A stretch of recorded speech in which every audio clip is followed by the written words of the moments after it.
After the Zodiac Killer's letters stopped arriving, something strange happened. The fear didn't disappear. It didn't fade away the way people expected it to. Instead, it changed. It became quieter, less visible, but somehow even more unsettling.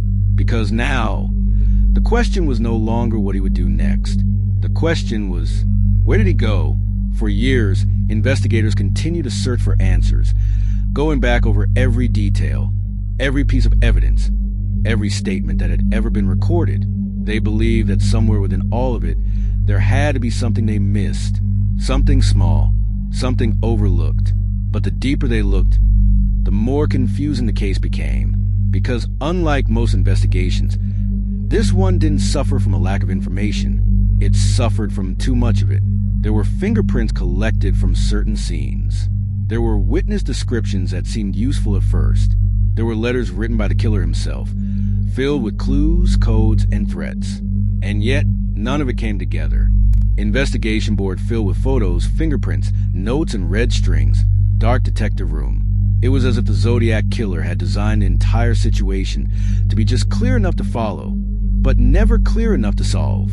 And over time, one question began to take shape. Not just who he was, but whether he ever intended to be found at all. As investigators began focusing on possible suspects, one name started to appear more frequently than others. Arthur Lee Allen. At first, he didn't seem unusual.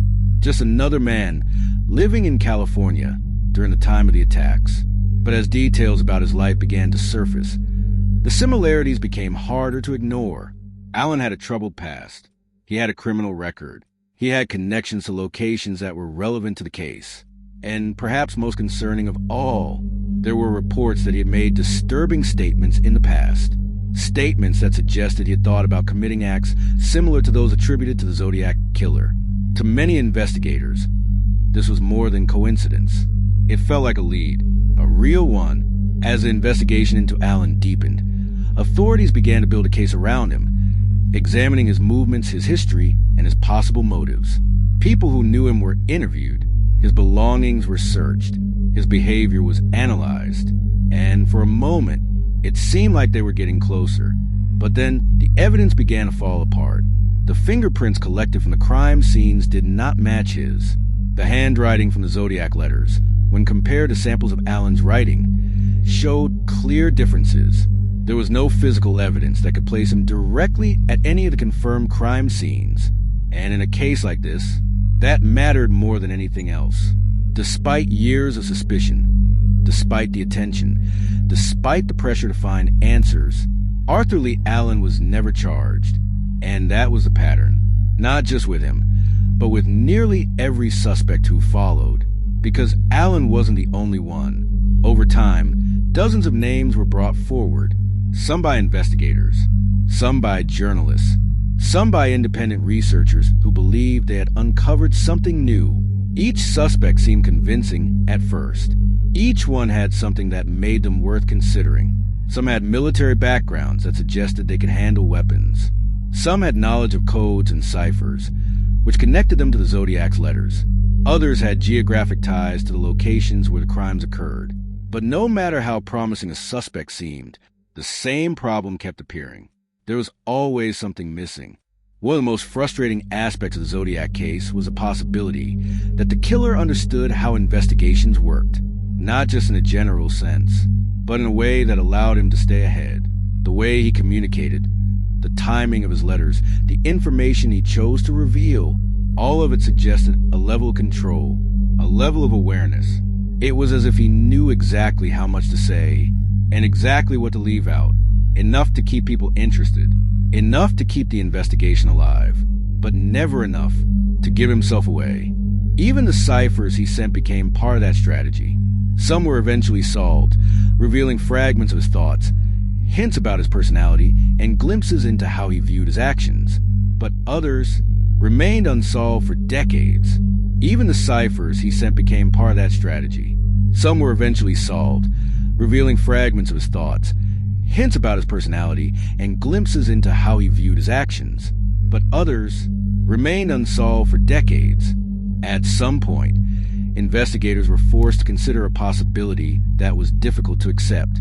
What if the Zodiac Killer had never been properly identified at all? What if he had never been questioned? What if he had simply lived his life, blending into the background, becoming just another face in a crowd?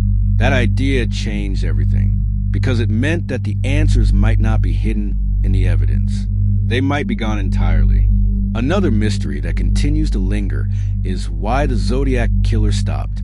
The letters slowed down and then stopped completely. The confirmed attacks ended. There was no final message, no explanation, no conclusion, just silence. Some believe he died. Others think he may have been arrested for an unrelated crime. And some believe something even more unsettling, that he simply chose to stop, that he decided he had done enough. Because for the Zodiac Killer, it may never have been just about the crimes. It may have been about something else entirely. Control, attention, legacy. Because for the Zodiac Killer, it may never have been just about the crimes. It may have been about something else entirely. Control, attention, legacy. Even now, decades later, the Zodiac Killer remains one of the most discussed cases in true crime history, not because of what is known, but because of what isn't. Because the mystery is still alive. Because the questions are still unanswered. And perhaps that is what makes this case different from all the others. It doesn't end. There is no resolution.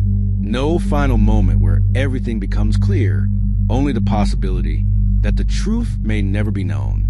Subscribe to Quick Crime Vault for more real crime stories.